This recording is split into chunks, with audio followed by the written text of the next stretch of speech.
Europe 1, 8h19, l'interview de Jean-Pierre Elkabbach est à suivre sur europe1.fr en vidéo. Votre invité ce matin, le président du groupe Atos et ancien ministre de l'économie, Thierry Breton. Bonjour Thierry Breton. Bonjour. Vous avez lu la presse, héros par-ci, héros par-là, avec 10 de ses ministres devant Laurence Parisot et les chefs d'entreprise du MEDEF. Est-ce qu'il y a un nouveau parfum comme ça dans l'air? Jean-Pierre Elkabbach, je crois que c'est important que le gouvernement et l'ensemble des chefs d'entreprise se parlent.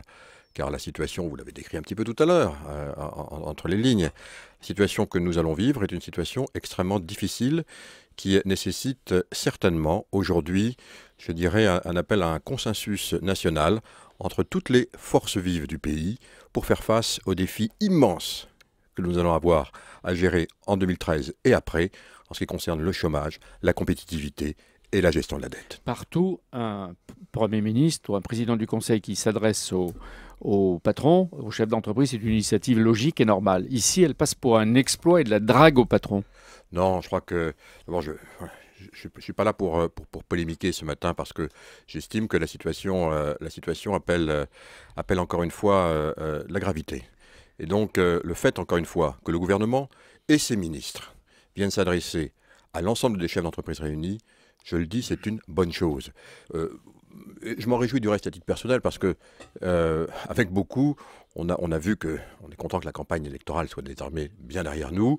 Les patrons ont été raillés, ostracisés, aussi bien à gauche qu'à droite du reste. Et je me réjouis de voir que désormais, le gouvernement, les forces vives de la nation comprennent que nous n'avons que d'autres issues que de travailler ensemble et la main dans la main. Mais après les gestes, après le diagnostic, après le verbe, il faut des actes. Ah, bien entendu. Et des prochaines décisions. Sur quoi? Et on y rentre. Et on y rentre. Le problème de la France, on le sait, c'est la compétitivité. Le problème de la France, c'est son maintien aujourd'hui sur la scène mondiale. Le problème de la France, ça va être pour les années qui viennent, la maîtrise de son budget et de sa dette. Le vrai rendez-vous de la nation et de la rentrée. C'est pas aujourd'hui, c'est pas les universités d'été, c'est la discussion budgétaire qui s'annonce devant nous et qui va être, je n'ai pas peur de le dire, sans doute la plus difficile depuis peut-être même la Seconde Guerre mondiale, car trouver entre 30 et 35 milliards d'euros d'économies, c'est plus de 10% du budget de la nation qui doit être réduit l'année prochaine. Je dirais, je vous le disais tout à l'heure, j'ai passé près de 3 ans de ma vie à Bercy. Je sais ce que c'est. C'est un effort qui va être absolument considérable et tout le monde va être impacté. Mais si le gouvernement parvient à un effort qui réduirait de plus de 10-12 milliards dans les dépenses publiques, est-ce que ce serait de bon augure et suffisant? Ce ne sera pas suffisant, Jean-Pierre Elkabbach. Nous disons bien entre 30 et 35 milliards. Il faut relire le rapport de la Cour des comptes. On voit que la croissance est atone.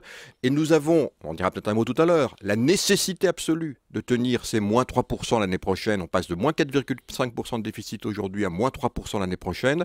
Nous faisons ça dans un cadre désormais qui est celui de la règle d'or. Je me réjouis du reste que cette règle d'or soit désormais décidée, qu'elle va être appliquée. C'est indispensable. Donc vous voulez qu'elle soit ratifiée le plus vite possible? Le plus vite possible. C'est désormais ce qui va marquer, ce qui va cadrer notre vie politique et économique, pas uniquement en 2013, mais sur les 10 ans qui viennent. Thierry Breton, avec un tel traité européen, est-ce que la France aurait pu, par exemple baisser le prix des carburants? Non, ce traité aurait aidé certainement le ministre de l'économie et des finances, je dirais, à maintenir une discipline budgétaire qui va être nécessaire. Et aujourd'hui, ce traité va complètement contraindre l'ensemble des acteurs publics à réaliser les efforts qui vont être nécessaires. Je le redis, ces efforts doivent absolument tenir compte de la dépense publique. La France, en fait, tout ça, c'est pas apparu par hasard.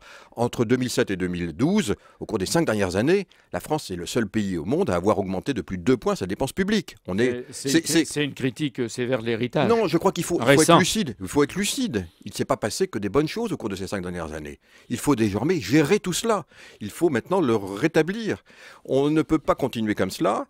Mais ça va être évidemment extrêmement difficile et ça va prendre du temps. D'autant plus que la mondialisation ne fait aucun cadeau. C'est tu réformes ou tu crèves. Non seulement aucun cadeau, mais puisque on faisait référence tout à l'heure à ce qui s'est passé au cours des quelques dernières années, lorsque j'étais à Bercy, la France était le deuxième pays au monde ou troisième pays au monde en termes de l'accueil des investissements directs étrangers, c'est-à-dire ce qui permet d'attirer de l'argent pour que l'on développe des entreprises et de l'activité en France.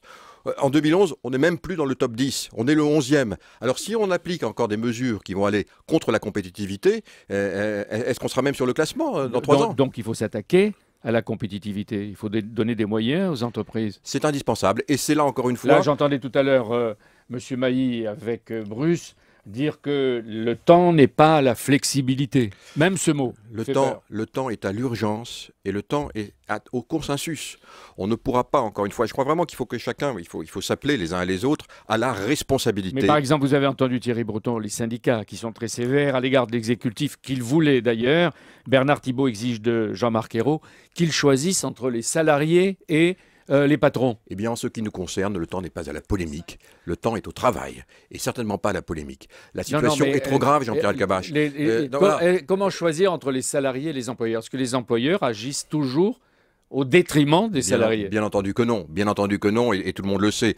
Alors chacun a eu des rôles qui ont été établis. Encore une fois, l'organisation syndicale, le dialogue social date de l'après-guerre. Il va sans doute falloir aussi le refonder, et il faudra sans doute peut-être qu'à l'allemande, eh bien chacun puisse prendre sa part de responsabilité par rapport à la situation que nous allons avoir à gérer et dont nous héritons. Mais vous n'êtes pas devenu trop alarmiste? Non, pas du tout. Vous savez du reste, puisque je parle de cette année de 2013 depuis un certain temps. Justement, ça fait au moins 3 ans que je vous entends répéter attention à 2013, attention à l'année 2013, nous y sommes. Et alors, qu'est-ce qui va se passer? Pourquoi le disais-je? Parce que précisément en 2013, la France sera devenue le premier pays émetteur de dette en euros au monde, devant l'Espagne, devant l'Italie, devant la Grèce. Ce qui veut donc dire que les marchés financiers vont avoir les yeux rivés sur nous massivement à partir de 2013 et jusqu'à la fin de la décennie. Donc on a hérité de cette situation, il va falloir maintenant la gérer collectivement. C'est pas les uns contre les autres, ce sera les uns avec les autres. La catastrophe que vous annoncez ce matin, est-ce qu'elle est tout de même pas fatale? Je ne veux pas être un Cassandre ce matin.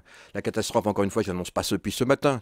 Encore une fois, vous le disiez tout à l'heure, on le sait, il suffit de voir les courbes de la dette, les courbes des émissions de dette, pour savoir que désormais, nous sommes face Thierry Breton, ceci. Dans les Échos de ce matin, Pierre Moscovici explique bien les choix de Bercy.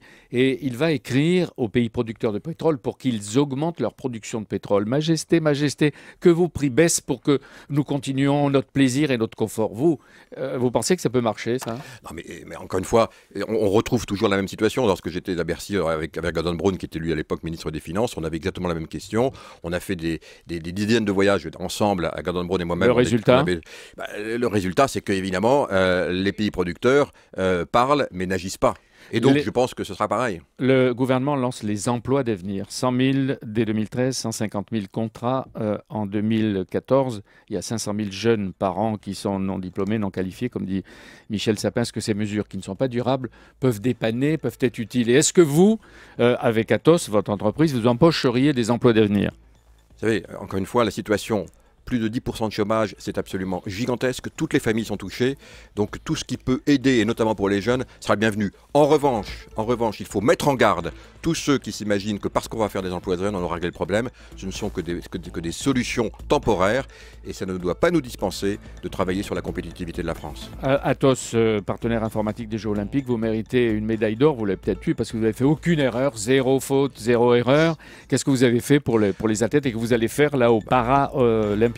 Atos qui, je le dis tout à l'heure, je le disais, va embaucher, on estime devoir embaucher une dizaine de milliers d'emplois l'année prochaine en 2013, dont près de 1500 en France. Atos est le partenaire olympique de l'ensemble des Jeux. Eh bien, nous prenons les informations, le chronométrage, la diffusion de ces informations. C'est une coordination des athlètes, les résultats. C'est une coordination de plus de 5000 ingénieurs qui sont au service, encore une fois, de tous ceux qui sont des passionnés des Jeux Olympiques et également des 26 000 médias qui étaient présents à Londres et qui continueront à être présents parce que nous sommes également le partenaire des Paralympiques. C'est une grande fierté pour nos collaborateurs d'avoir contribué à ce succès. Avec Bruce Toussaint et toute l'équipe d'Europe 1, on vous donne déjà une médaille d'or. Merci d'être venu. Merci pour mes collaborateurs. Merci Jean-Pierre. À demain. À demain avec le ministre des Affaires étrangères Laurent Fabius en direct de New York cette nuit.